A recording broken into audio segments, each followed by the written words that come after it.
lluvias. Cuando la Biblia habla de cielos de bronce, habla de que no llovía en ese tiempo. Y cuando habla de pisos o suelos de hierro, es que como no llovía, no había por supuesto frutos, no había siembra y no existía la alimentación.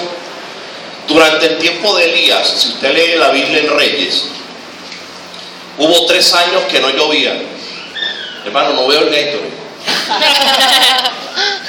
Siempre. Hubo 3 años que no llovía y durante esos 3 años, ¿qué pasó?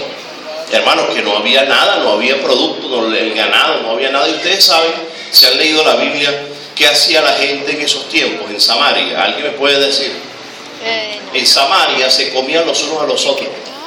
Y usted dirá, hermano, ¿eso lo dice la Biblia? Sí, clarito lo dice. No solamente lo dice, sino que lo analiza también. Miren, hubo una mujer, para que ustedes vean lo que significa que no llueva, ¿ok? A nosotros teníamos 4 o 5 meses sin llover y estábamos locos, ya no estábamos quitando los cabellos. Miren que quedé calvo yo. Y esta gente hubo 3 años que no llovía. Y la situación fue tan difícil porque cuando no llueve hay un problema, que no solamente no hay vegetación, sino que como no hay vegetación, tampoco hay carne, no hay ningún tipo de alimentación, nada, porque no está lloviendo. La gente en Samaria, hermano, la situación estaba tan difícil que hubo un caso, que son varios casos, lo que pasa es que la Biblia narra uno solo, un caso de unas mujeres pues, que tenían su hijo, los 2 hijos de la misma edad, más o menos de alrededor de 7 meses, y el hambre era tan fuerte que las 2 decidieron sortear a los muchachos para ver cuál era el primero que se comía. ¿Usted ha leído eso en la Biblia? Usted no lee Biblia entonces. Y resulta ser que una de las 2 dijo, bueno, sortearon, sumaron cada 6, vamos a comernos el tuyo primero. Se lo comieron, lo asaron, un niño a la brasa, imagínense. Se lo comen y después dice, bueno, ahora falta comerse el otro. Hermano Gator, ¿ven?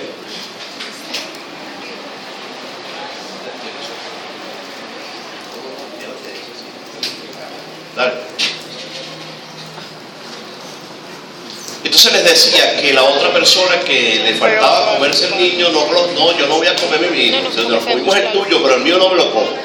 Y fueron delante del rey de ese momento, de Samaria, y le dijeron, mira, yo quiero que juzgues aquí, ¿qué pasó? Nos queremos comer este hijo. Cuando el rey se dio cuenta de lo que estaba pasando en Samaria, rasgó sus vestidos, comenzó a llorar. Eran los tiempos del profeta Eliseo, y el Señor le dice que se calmara. El hombre se impresionó tanto de lo que estaba pasando en el país porque no llovía. O sea, la lluvia es importantísima sobre la tierra. Espiritualmente tiene una connotación en Malaquías. ¿Sabe que el libro de Malaquías, confieso que no lo había analizado y esta semana lo he visto, y es uno de los libros más interesantes de la Biblia? Hermano, el libro de Malaquías se escribe cuando Israel está espiritualmente haciendo todo a medias. La ofrenda la daba a medias, el diezmo lo daba a medias, adoraba a Dios a medias, creía en Dios a medias. O sea, era un pueblo mediocre. Las personas que adoran a Dios a medias, que ofrendan a medias, que se congregan a medias, que oran a medias, son tibios, son mediocres. Israel en ese tiempo era un pueblo mediocre. ¿Por qué era mediocre? Porque todo lo hacía, no lo hacía completo para Dios. Y entre otras cosas, es lo que se llama la fe, cuando se fatiga la fe, cuando se cansa la fe. Ya la gente se cansó de creer en Dios, pues entonces creía en Dios así simplemente por el hecho de que estaba en una religión, como cosa rara, ¿no? A veces aquí unas personas llegan, van a la iglesia solamente porque, bueno, somos religiosos, tenemos que ir a la iglesia, pero no es porque hay una fe ferviente en Dios, sino que ya la fe está cansada, ya está fatigada. Hay personas que comienzan el evangelio muy bien y comienzan a tener experiencias y todo, pero ya al año ya no quieren seguir porque se les fatiga la fe. ¿Saben que la fe no debe fatigarse? Porque cuando se fatiga la fe, estamos siendo creyentes mediocres. Es comparado con un terreno. Usted es un terreno y el terreno suyo, o usted como terreno, está seco, está desértico. Y lo que crecen son, en los desiertos, ¿qué es lo que crece? Cactus, espinas, porque son los únicos que sobreviven allí. Entonces usted es un creyente con desiertos y espinas, porque no llueve sobre usted la bendición de Dios. ¿Por qué no llueve? Porque ya se fatigó la fe. Levanten la mano los que son desiertos aquí. Ah, no vale, aquí hay pura gente, pura selva amazónica. Entonces un desierto, un creyente desértico es aquel que no ora, que no ofrenda, que no viene a la iglesia, que no adora a Dios, que no da testimonio de su trabajo en la universidad en ningún lado. Ese es un creyente que está en el desierto, un creyente desértico. Por lo tanto, los frutos de él son cactus. No hay fruto donde la gente pueda decir, como decía de Daniel decían que tenía un espíritu superior. La gente lo veía y decía, este hombre tiene un espíritu superior distinto a los demás, porque él era un hombre de fe ferviente, creía en Dios fervientemente, oraba todos los días, adoraba a Dios y tenía la fe de un Dios vivo. ¿Entendieron eso? Mientras que el creyente a medias solamente adora a Dios a medias, ofrenda a medias, se congrega a medias, de vez en cuando cree en Dios, de vez en cuando da testimonio los lunes, los martes, pero los miércoles se vuelve loco. Cuando llegan los fines de semana se vuelve loco, fumado, como loco, y se va los sábados para la discoteca y se esperola. Entonces cuando está allá el domingo se acuerda que tiene que ir para la iglesia. Ese es el creyente que es ¿qué? mediocre. Hermano, y le está hablando a alguien que no es fanático. Imagínense si yo fuera fanático. Hermano, mire, si usted se identificó con lo que yo acabo de hablar, ya no tengo más nada que decir. Usted es un creyente desértico. Un creyente que le está creyendo, le están creciendo cactus en su cuerpo porque le falta, ¿qué le falta? Lluvia. La lluvia de Dios, o sea, la bendición de Dios que venga sobre su vida para que usted vuelva otra vez. ¿Entiende? Cuando en África, cuando hay años o meses de sequía, los animales están esperando la lluvia. Cuando empieza a llover, los animales como que se alegraran, hermano, y comienza a haber fruto, porque la lluvia representa vida, representa frutos en el creyente, una vida espiritual. La fe que estaba fatigada comienza otra vez a crecer. ¿Me están entendiendo allí? ¿Cuánto le hace falta lluvia espiritual? Bueno, a mí siempre me hace falta lluvia. Miren, ¿cuántos años tiene en el evangelio aquí el más viejo? Aquí en este recinto. El más viejo aquí. Todo el mundo ve a Roberto. Roberto, ¿cuántos años tienes tú en el evangelio? 70 años. Ah, desde el 70. Yo creo que 70 años te conserva, hermano. Desde el 70 hasta hoy, ¿cuánto es? 46. ¿Cómo? 46. 46. Hermano, yo pensé que tú eras más joven. 46 años, y Bolívar, 31 en el evangelio. Yo no digo cuánto tengo porque entonces empiezan a sacar cuenta. Miren, en el evangelio yo les he dicho a ustedes que es un maratón y no una carrera de 100 metros, ¿verdad que sí? Hoy vamos a aprender algo.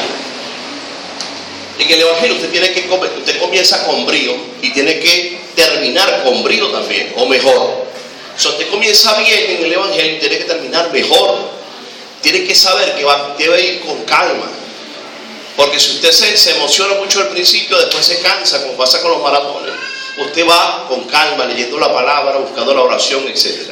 El pueblo de Israel en Malaquías se fatigó de Dios. Y Dios se fatigó de ellos también. Ustedes van a ver en Malaquías que Dios hace algunas preguntas. Porque Israel hace algunas preguntas y Dios le da respuestas a cada una de las preguntas, que a lo mejor usted se va a identificar con cada una de ellas. Vamos a ver.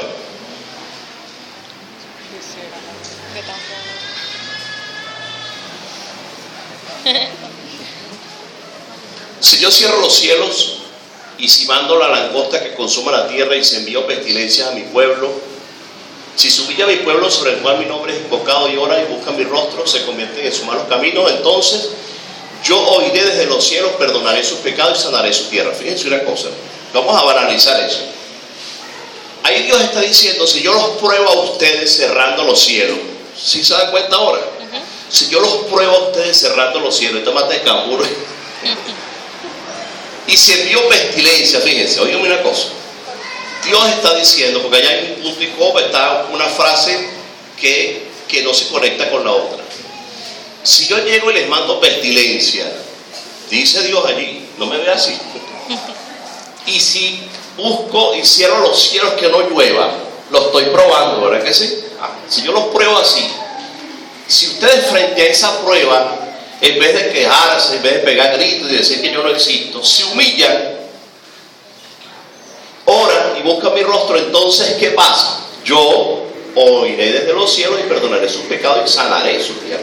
O sea, hay una prueba que Dios hace al pueblo de Israel para ver la reacción del pueblo. ¿Sí me está entendiendo? Hermano, oiga una cosa, yo le voy a dar un truco que nos saca de estas cuatro paredes, un secreto de Dios.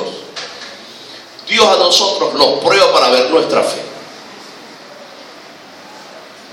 Se quedaron impresionados. Porque lo que hace él aquí es, dice, yo voy a cerrar los cielos, no va a llover, les voy a mandar pestilencia. Y si ustedes se humillan, yo estoy probando a ver, si ustedes se humillan, entonces yo voy a oír. Y voy entonces a sanar la tierra. Dale la otra vez. Crónicas, ustedes crónicas, Dios le dice a Salomón cuando dedica el templo. Dios se lo dedica a Salomón, o sea, Dios le dice esto a Salomón al dedicar el templo. ¿Por qué? Porque el templo era donde Dios iba a hablar, tan sencillo como eso. Señorita, por favor. Los cielos que están sobre tu cabeza serán de bronce y de hierro la tierra que está debajo de ti, lo que estaba hablando al principio. ¿Dónde aparece eso? En el Talmud hebreo, en la ley. O sea que Dios le dice a Israel que si desobedecen, eso está en Deuteronomio. ¿Van a ver dónde está eso? En las tablas de la ley de Deuteronomio. Miren, Dios le dice a Israel que si ellos desobedecen, entonces Él va a cerrar los cielos y no va a haber lluvia. Tan sencillo como eso. Vamos a seguir. Este es el famoso versículo de los diezmos y las ofrendas, que a veces no nos explican, y por eso a veces la gente diezma como a burro y ofrenda como porque dice eso. No, pero ahí hay otra connotación que es mejor. A lo mejor de aquí adelante usted empieza a diezmar correctamente. Quiero explicarle algo más antes de dar explicar eso. Miren, el pueblo de Israel sí diezmaba en los tiempos de Malaquía. Anote eso, sí diezmaba y ofrendaba, pero había un detalle, y oraba también, pero todo era como a medias. O sea, el problema de nosotros es que creemos que porque nos congregamos cada 2 meses, discúlpenos, o cada 3 meses, oramos cada año, el 31 de diciembre que nos acordamos, vamos a orar, aleluya, ya somos cristianos. Hermano, Dios no quiere gente a medias así. No, porque Israel oraba, daba diezmo, daba ofrenda, traía sacrificio al altar, y Él le dice que no quiere una persona así. No, así no. O sea, está tibio, pues. La persona que está tibio no quiere a Dios. ¿Qué dice allí entonces? Está más de cambur, ¿vale? Traen los diezmos al alfolí. ¿Quién me dice que es un alfolí? Usted que se la pasa leyendo Biblia y me tiene en Google. ¿Qué es un alfolí? No, vale, yo no creo que no sepa lo que es un alfolí, hermano, yo renuncio. ¿Cómo? Era el lugar que tenían determinado para colocar las ofrendas y los diezmos. Tiene 01. ¿Qué es un alfolí? José, ¿tú sabes qué es un alfolí? ¿Es cómo? No, hermano, no. En ese caso no. Ajá, pero ¿un depósito de qué? No, hermano, del 01. ¿Qué es un alfolí? ¿Quién me dice? Bolívar, te raspé. Dale un aplauso a Bolívar, eso es una bodega, Jairo. Siempre Bolívar. Lo que pasa es que nosotros no investigamos, pero la alfolí era donde se depositaban los granos, era una bodega dedicada a los sacerdotes, para que ya la gente cuando llegaba y sembraba trigo, tomaba lo mejor del trigo, se lo daba a los sacerdotes y lo llevaban al alfolí, que era una bodega donde depositaban todo allí. Y cuando el sacerdote administraba, hacía todo lo demás, iba y lo hacía así, hermano, y veía la bodega llena de todo, porque todas las tribus le traían al alfolí todo, el 10% de todo. El alfolí entonces no es un perol de ofrendas. Lo que pasa es que se compara con eso. Porque hoy día usted no puede traer, si me trae caraota mejor. No tiempo que no como caraota. Pero se supone que como es dinero lo que usted produce, si usted produce aguacate, bueno, traiga el 10% de los aguacates que tiene en su casa. O sea, antes eran granos, antes era el ganado, el 10% del mejor del ganado se lo llevaban al alfolí a los sacerdotes. No sé qué es un alfolí. Un alfolí es un depósito, un granero, un silo, donde se depositaba el 10% de toda la producción de Israel. Pero ellos sí lo hacían. Si usted se pone a analizar, ve a ver, traigan los diezmos al alfolí, pero ahí está malo, porque el original dice, traigan todos los diezmos al alfolí. O sea que estaban diezmando, pero a medias. No daban toda la ofrenda la ofrenda y los diezmos que requería el sacerdocio. Y dice otra cosa, hermano mío, esto no le va a gustar. Nosotros cuando damos una ofrenda decimos que estamos retando a Dios, porque Dios me dice, pruébame en esto. No, hermano, eso no es lo que quiere decir eso. Eso lo que quiere decir es que a través de la perfección de la ofrenda vas a ver el resultado. O sea, probar a Dios no es que tú vamos a probar. ¿Quién está probando a Dios, hermano? No. Ni retando a Dios, como decía yo el domingo pasado. Lo que se está haciendo allí es que a través de la perfección de la ofrenda, Dios en consecuencia va a hacer algo. Entonces es un proceso de prueba para saber. O sea, yo me estoy arriesgando. Es como cuando hago una inversión. Yo pruebo el mercado. Yo hago la inversión y si gano, gano, y si pierdo, pierdo. Pero yo arriesgué. Lo que quiere Dios allí decir es que usted arriesga su ofrenda. O sea, hay que arriesgarla para... Entonces Dios te dice, bueno, tú me estás probando en eso.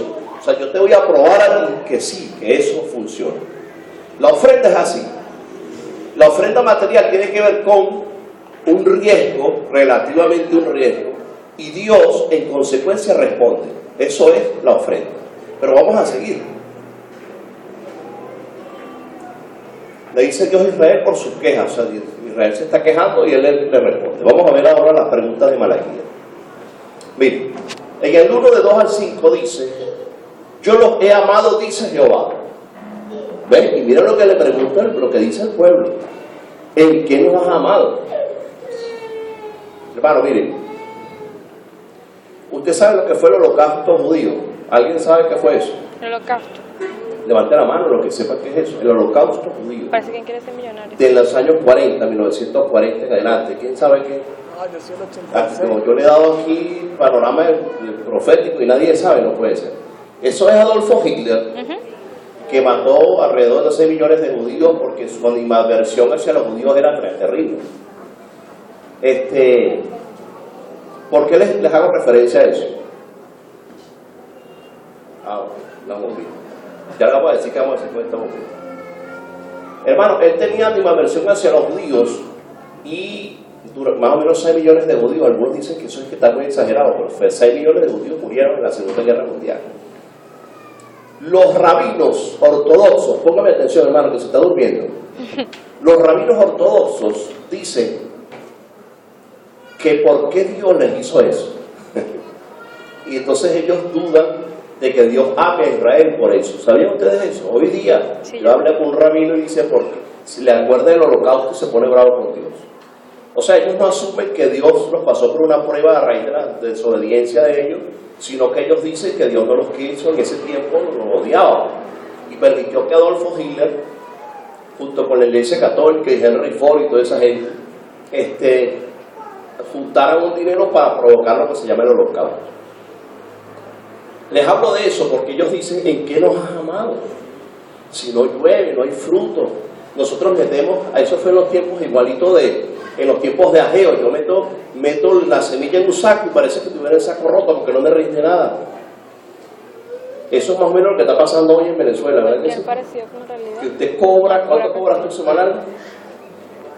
Tú estás trabajando. Pero un obrero cobra semanal 3.500 bolívares, ¿verdad que sí? Y un kilo de queso vale 3.900. Eso significa que yo con mi salario semanal no puedo comprar un kilo de queso. Entonces aquí hay milagro, hermano. Aquí está el milagro. Dios está obrando el milagro, porque la gente que gana sueldo mínimo no puede comprar un kilo de queso con un sueldo semanal. Hermano, así estaba Israel. O sea, la inflación estaba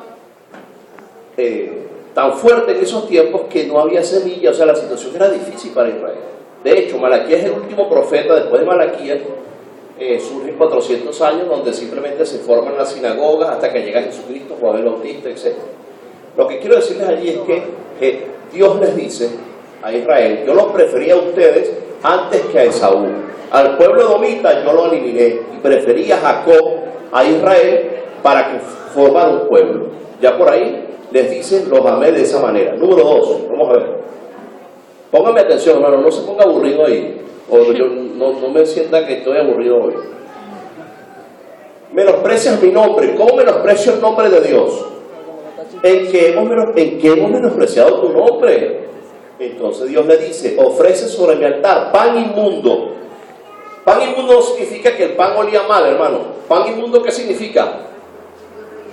¿Qué? No, dime. Ajá, bueno, cualquiera, pero ¿qué es lo que tenía ese pan que el otro no tenía? Levadura. Y la levadura representa pecado. Muy bien, hermano, te felicito. Un aplauso. La levadura representa pecado. Ellos traían, ¿saben qué? Antes los judíos tenían mucho cuidado de que el pan fuese sin levadura. Pero después, como que ellos dicen: no, de repente Dios no se da cuenta que yo le voy a sumar levadura aquí porque sea más grande, no me interesa, no tengo que. Era un pan dedicado. ¿Por qué? Porque ese pan era el que tenías que apartar para Dios. Hermano, hasta eso había una dedicación en el pan. Y entonces Dios le dice: ustedes, el pan, algo tan sencillo como el pan, que antes me lo dedicaban, ahora resulta que agarran todo ese pedazo de pan y agarran un pedazo mío como si fuese lo mismo para comer ustedes. Hermano, qué increíble. ¿No le impresiona eso? Yo estoy aquí emocionado, ustedes ahí no. Hermano, Dios, hasta el pan tenía una atención especial en cuanto a la libación, porque el pan tenía que ver con la libación, que era un sacrificio de vegetal. Y fíjense lo que hace. Dice que el sacrificio era que ese fuera apartado para él sin levadura. Y dice que tengo menospreciado. Fíjense que ni siquiera sabían que lo estaban menospreciando. Bueno, es que me están dando un pan inmundo. ¿De cuándo acá ustedes aprendieron a poner pan con levadura? Ustedes tienen que apartar el pan sin levadura para el altar. Seguimos. Me han deshonrado. Entonces los israelitas le preguntan: ¿en qué te hemos deshonrado? Bueno, en que la mesa de Dios creen ustedes que es despreciable. ¿Saben qué significa eso? Ahí aparece en Malaquías, cuando dice que la mesa de Dios es despreciable, es que ya estaban aburridos de los sacrificios. La mesa de la proposición de los sacrificios, ya estaban aburridos. Y ya, oigan esto, lo que hacían los israelitas. Antes, cuando estaban fervientes en el espíritu, tomaban un cordero y apartaban el mejor, se dedicaban a buscar los defectos del cordero, y el mejor se lo dedicaban a Dios. Ahora no. Ahora llegaban a los muchachos y les decían: agarra ahí cualquiera, el primero que le agarra por el pescuezo y se lo trae a Dios.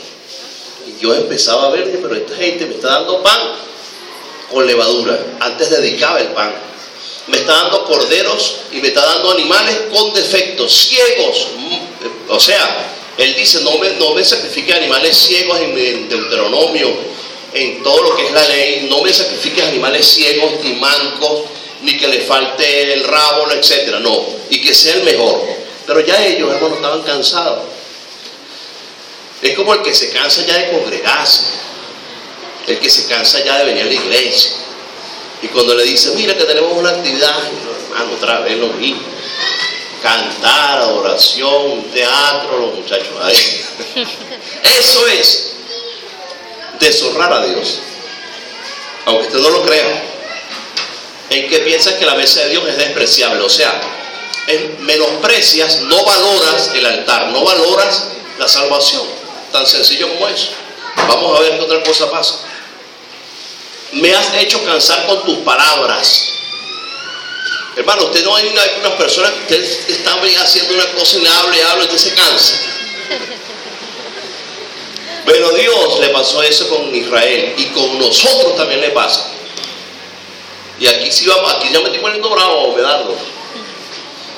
En que te hemos cansado, pero bueno, mira, primero que el pan inmundo, bueno, ¿cuál es el problema? Te llevamos un pan de cualquier panadería, ¿cuál es el lío?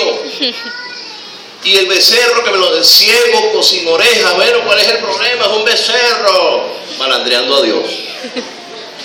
En que te hemos cansado, pero bueno, este sí es delicado, este Dios. Cuando dices, Dios se agrada de los que hacen maldad porque son prosperados, y dicen, ¿dónde está tu justicia? ¿Han dicho ustedes alguna vez eso? Sí.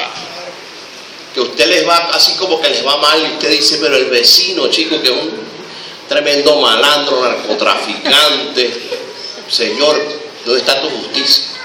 Dios se cansa de que usted diga eso. Me tienes cansado de que estés quejándote, José, de que te estés quejando de que yo no soy justo, de faltando el respeto. ¿Cómo que yo no soy justo? ¿Ven? Entonces Entonces imagina a Job, otra vez con Job, lo tengo torturado a ustedes con Job,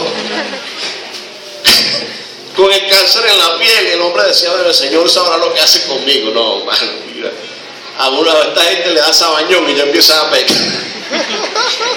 Hay gente que le da sabañón y ya pega contra Dios con los... Bueno, vamos a seguir, dale. Tienes que volverte a mí para yo volverme a ustedes. Pero ¿en qué hemos de volvernos a ti? Ustedes me han robado. Fíjense, ya la cosa está fea. Me han robado. Y ellos dicen, ¿le hemos robado en qué a Dios? Vamos a ver, dale. ¿En qué te hemos robado? No te duermas, Junior. Ahora, fíjense una cosa, ¿por qué ellos dicen en qué te hemos robado? ¿Quién me dice? Hermano, porque ellos diezmaban, ofrendaban, llevaban al alfolí, se iban con sus camiones para allá, para el alfolí, y dedicaban su 10% allá, se iban otra vez para su casa. Ahí estaba el sacerdote. Entonces ellos dicen, ¿en qué te hemos robado? Ajá.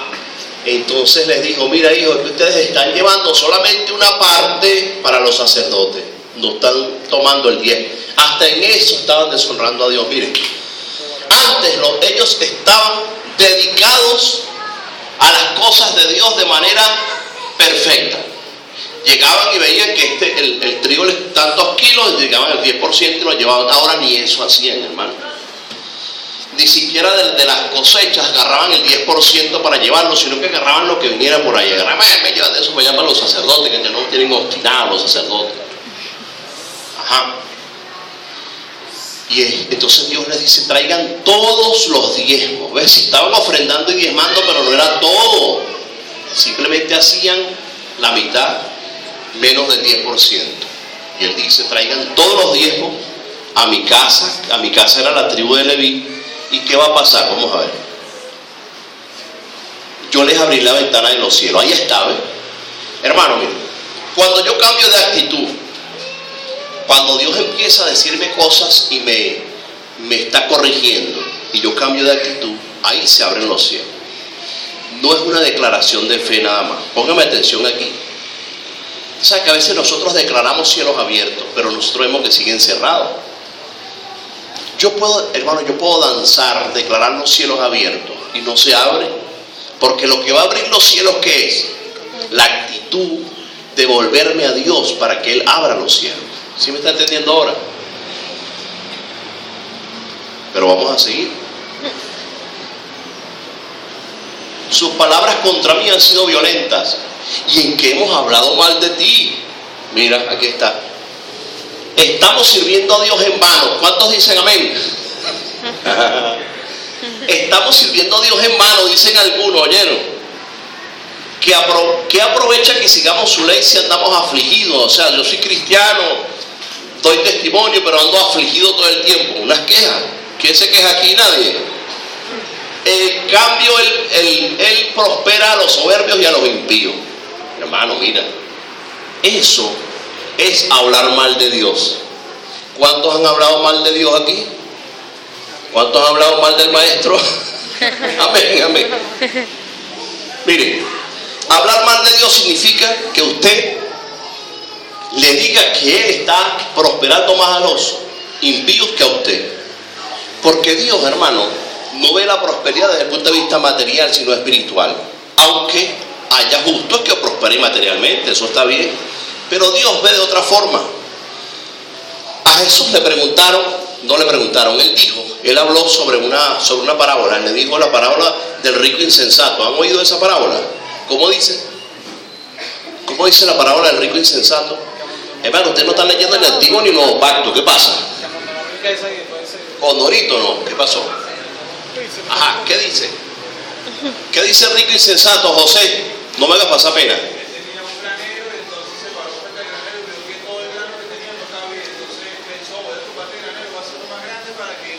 Porque ahí tengo mucha riqueza, tengo un granero, tengo silos. ¿Y qué le dijo un ángel?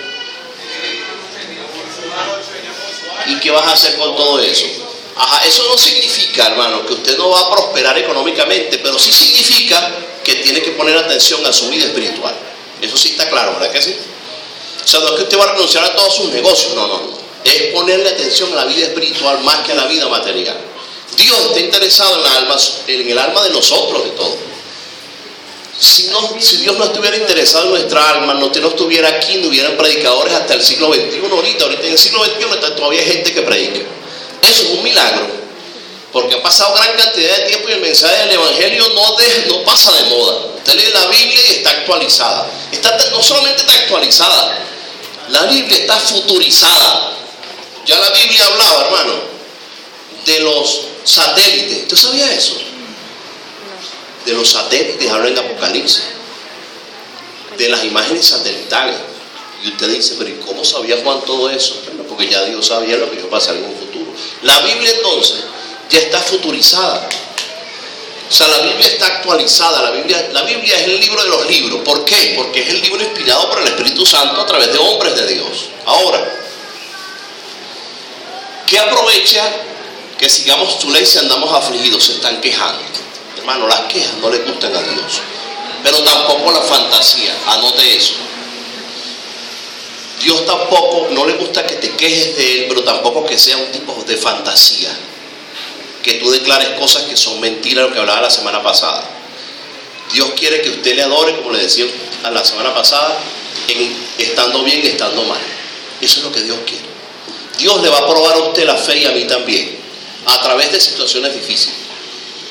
Porque es muy fácil adorar a Dios con situaciones sencillas, con riquezas y tal, pero cuando viene una situación difícil es donde vamos a ver. Usted tiene que confiar en Dios en todo momento. Hay momentos en que nosotros nos desesperamos, sobre todo en estas situaciones de Venezuela, y sin embargo una de las cosas que yo les digo a mi jefe y a los empleados de él, que a veces se ponen que me aturruñan, le digo, hermano, ¿qué vamos a hacer? Confiar en Dios. Eso, como dice el hermano. Vamos a confiar en Dios. Y se calma, porque hermano, a veces me aturrulla. Hermano, cálmese. Porque cada día hay una noticia mala, ¿verdad que sí pasa eso? Y cada día que yo llego el lunes, hermano, en una acumulación de viernes, sábado y domingo de noticias malas. ¿Qué vamos a hacer, hermano? Le decía yo ayer, como dice el hermano, vamos a confiar en Dios. Y yo les digo, todo lo hace bien. ¿Se acuerdan que una persona dijo, vio a Jesucristo y dijo, este tipo todo lo hace bien? Y les dije que Dios siempre tiene la razón. ¿Se acuerdan? Moisés le dijo, Señor, no elimines a ese pueblo. Entonces después de 3 días tuvo que subir a decirle, Señor, tú siempre tienes la razón. Hermano, cuando Dios hace las cosas, en Venezuela debe estar haciendo algo, José Manuel. No te me duermas, José Manuel. Dios en Venezuela está haciendo algo, hermano, seguro. Y usted a lo mejor ni se ha dado cuenta que Dios está probando su fe. Usted no sabe si podrán venir tiempos peores para ver. Usted dirá, no, claro, puede ser. ¿Por qué no? Para probar la fe en la iglesia. Que la polar se roja. Ay, señores. ¿Y Dios dónde está Dios, pues? ¿Acaso Mendoza es Dios? No. La polar cerró y la gente empieza a temblar, Medano. ¿Tú estás temblando ahí? El viernes, mira hermano, el viernes allá en la empresa todo el mundo estaba temblando porque no iba a haber más cerveza. Ah, pues Señor. Porque no iba a haber más cerveza. Ah. Hermano, ¿qué cosa puede ser? O sea, nosotros cuando estamos bien adoramos a Dios. Pero cuando la polar va a cerrar, la gente empieza, imagínense, no, yo creo que Hasta se tomaron una cerveza para ver la última porción. Dale, hermano, dale. Ahora miren esto, pongan atención a esto. 1. Tú eres un escogido de Dios, ¿sí o no? Ajá, levanta la mano los escogidos de Dios. Hermano, entonces, ¿por qué estamos nosotros angustiados? ¿Qué es lo que está pasando? Dios le dijo a Israel: yo aborrecí a Esaú, que es la carne, y preferí a Israel, que es el espíritu. Yo te preferí a ti. Y dice la Biblia, José Manuel, que Él te escogió a ti. O sea, no es que tú andabas por ahí y dijiste: no, pero vamos a elegir entre estos dioses. Él te escogió a ti. Hermano, para mí eso es un privilegio. A mí que Dios me haya seleccionado para ser maestro de las naciones. Es una bendición. Yo me siento, se puede decir, eso es lo que llaman una deferencia. Una deferencia, es un detalle de Dios para con nosotros. ¿Somos qué? Escogidos de Dios. Él prefirió a ti que a otro. Amén. Sí, Él dijo: preferí a Israel que a Esaú. Ajá. Mesa despreciable es que no vivas con religiosidad y aburrimiento, fastidio, sino con pasión por la obra de Dios. Hermano, pasa el tiempo y usted se fastidia, se aburre de la obra de Dios, de congregarse, de orar. ¿Dónde está eso en la Biblia, que usted se aburra de orar? Usted se aburre de dar testimonio. Y no, estoy dando testimonio ya mucho. Voy a empezar a mundanalizarme, chicos, para ver qué pasa. Hermano, usted está desértico. Véase, cuando llega a su casa, véase espiritualmente, a ver si lo que tiene es tunas en vez de frutos, porque está como un desierto, le hace falta lluvia. Mesa despreciable dije, ¿verdad? Ajá. Mire, no, pero el 2, el pan inmundo es abusar de la gracia de Dios. En Hebreos 10, 26 al 31 dice, ¿qué dice? ¿No se acuerdan? El pecado deliberado. Dice que si alguien peca deliberadamente, obstinadamente, habiendo ya sido salvo, ¿qué pasa? Lo que queda es una horrenda expectación de juicio. ¿Por qué? Porque ya no puede sacrificar otro cordero, porque ya no hay más sacrificio, ya Jesús se murió. Entonces usted peca deliberadamente, lo que viene es una consecuencia en su vida. No se ponga a sacrificar palomillos ni golondrinas, porque lo que va a venir ahorita es una consecuencia en su vida. Asuma sus consecuencias. Si usted está en esa situación y le dice: Señor, yo sé que me estás disciplinando, usted se levanta y sigue adelante, pero no peque más. ¿Está entendiendo eso? El pecado, cuando uno abusa de la gracia de Dios, es que usted dice: bueno, como yo hago esto y Dios no me hace nada, yo sigo. Va a llegar un momento, hermano, que no vas a determinar ni discernir lo que es el pecado realmente y lo que no es pecado. Y te vas a convertir en un creyente que la gente sabe si eres una mezcla de muchas cosas. ¿Ok? Seguimos. Me tienes cansado. Usted sabe que usted duda de la justicia de Dios, ¿sí? ¿Ha dudado de la justicia de Dios? Si usted sigue dudando de la justicia de Dios, Dios se va a cansar de usted. Me tienes cansado de los comentarios que haces en contra de mi justicia. Después dice: robar a Dios significa que usted no es un dador en la obra de Dios. Es más, Israel diezmaba, pero no exactamente el 10%, ofrendaba, pero no lo que Dios le decía. Y para Dios eso era robarlo. Increíble. O sea, hermano, que el concepto del diezmo debe tener usted con más valor ahora.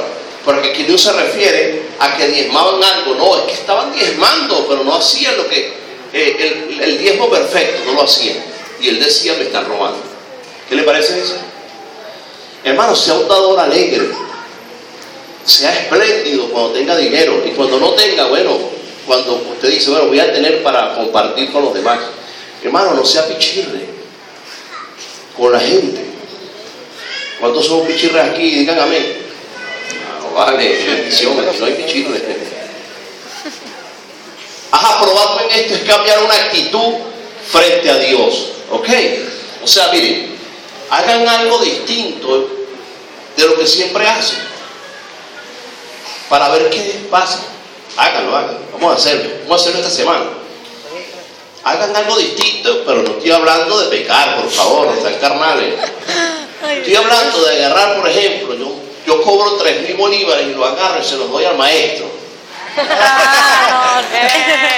Ojalá y...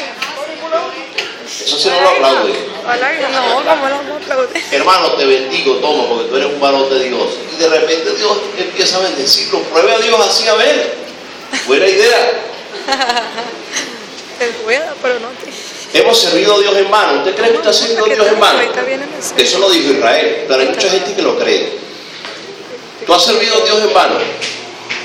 ¿Has creído un momento que a veces lo cree, verdad? ¿Alguien cree que ha servido a Dios en vano? José, ¿te ha pasado a ti? Tú sientes como que estás haciendo las cosas y que Dios no te responde. Pero hermano, tenga cuidado, porque yo también me ha pasado a mí. A yo, como dicen los colombianos, a yo me ha pasado también. Respete a Dios. Mira, una forma de respetar a Dios, de tenerle temor a Dios, es entender que todo para Él es un propósito. ¿Anotaste eso? Para Dios todo es un propósito. ¿Oíste, Josefina, qué te llamas tú? ¿Cómo que se llama ella? Militza. Militza. Ah, oye, el nombre es difícil. Militza, Dios tiene un propósito contigo. Amén.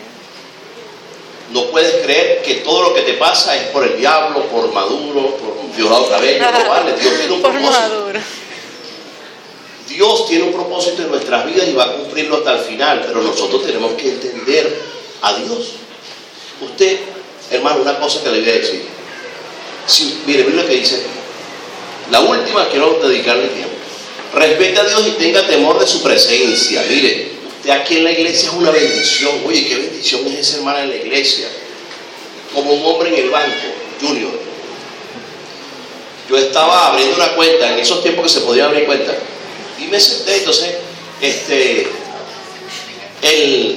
llega un señor ahí y dice, mira, mi esposa vino por ahí. Ah, sí, vino tu esposa, qué bella es tu esposa.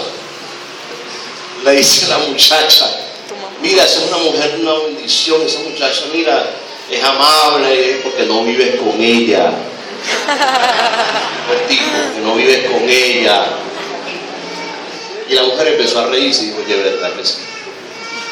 ¿Por qué le digo esto? Bueno, porque nosotros en la iglesia, qué bella esa hermana, que es un varón de Dios, chico, pero vaya para su casa, o vaya cuando en el trabajo, no respetamos a Dios porque creemos que Dios está nada más en la iglesia, está aquí viendo, aquí está Dios, pero allá afuera no, ni en el trabajo ni en la universidad. ¿Ah? ¿Qué les parece eso? Dios tiene su presencia en todos lados. Ustedes saben dónde nos prueba, cuando estamos solos. ¿Verdad que sí, hermano? En el trabajo, en la universidad, en la casa, cuando estás sola, cuando estás frente a internet y dices, tengo el mundo en mis manos. De repente sale una página pornográfica y te pone pero hermano, ahí te prueba Dios, ¿sí o no? El internet es peligroso, pero si usted sabe usarlo es una bendición, ¿sí o no? Profundice en su palabra. Hermano, yo le quiero hacer una pregunta, ya que ustedes hoy no están bravos conmigo como el domingo pasado. ¿Usted lee la Biblia semanalmente? Levante la mano los que leen la palabra. Pero la lee. Semanalmente. Bajaron toda la mano. Miren, yo le voy a dar un truco aquí, un secreto. Y no le voy a cobrar.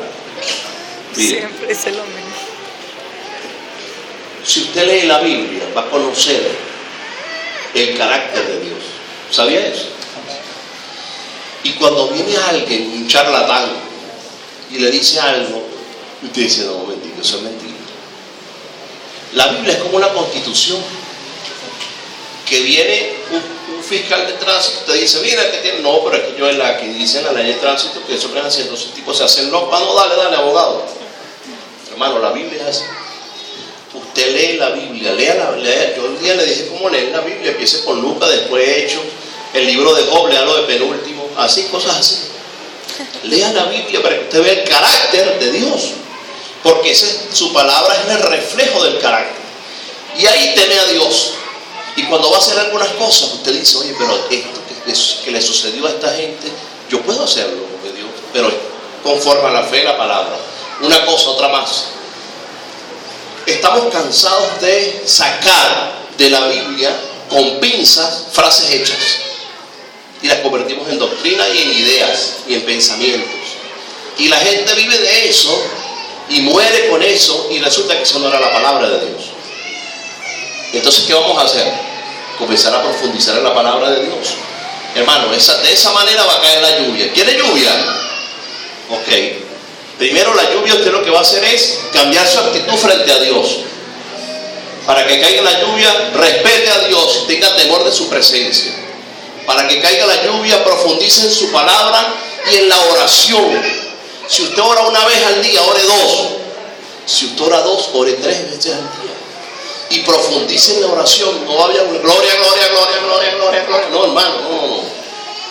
Arrodíllese y dele gloria a Dios, bendiga a Dios, espere que Él le hable una respuesta de Dios. Si no le da la respuesta, le dice: Señor, ahora vuelvo a hablar contigo para que me des la respuesta. Pero no, gloria, gloria, aleluya, gloria. No, así no.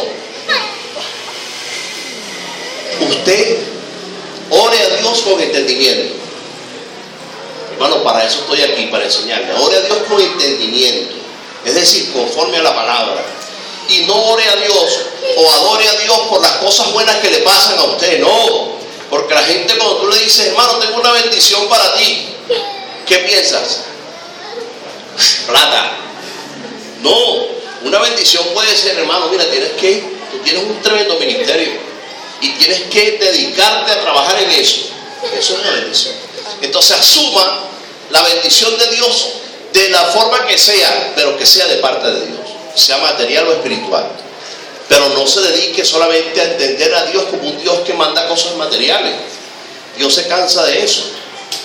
Ocúpese en la obra.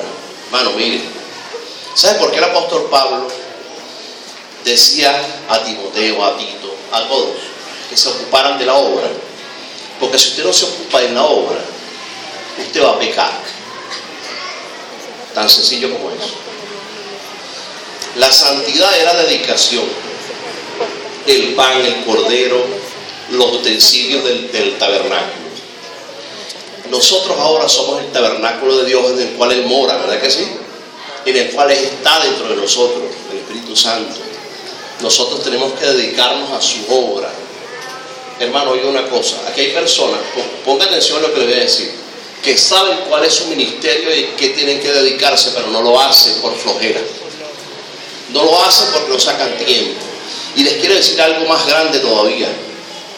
Si usted no sabe para qué Dios lo trajo al mundo, está en vano en el mundo.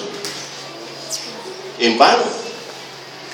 Está para trabajar, hacer comida, fregar, darle a los hijos, dormir, volver otra vez a trabajar. Por eso es que no tiene sentido la vida sin Dios. ¿Me está entendiendo ahora?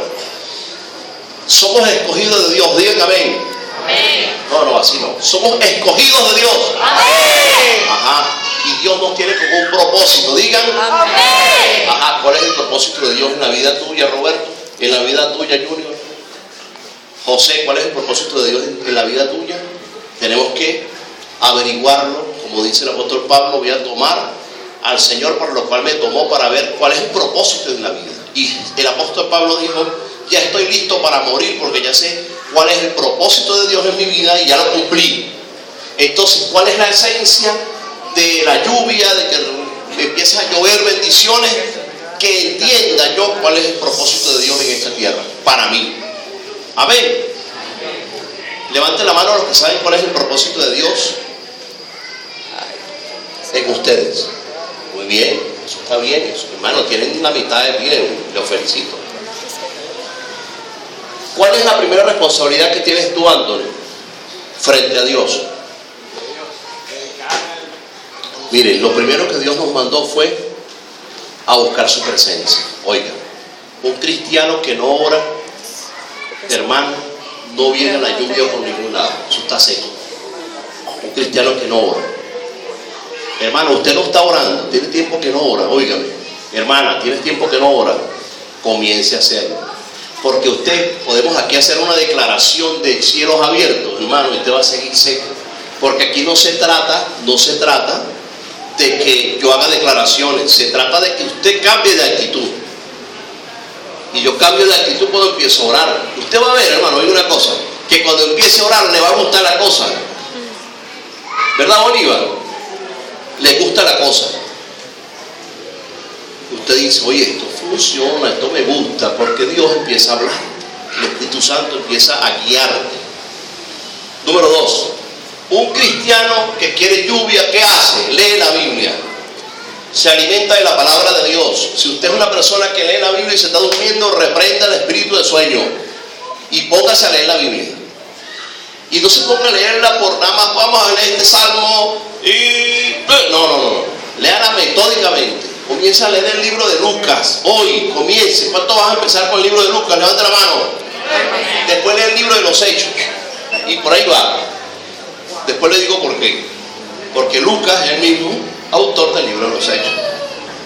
Ajá.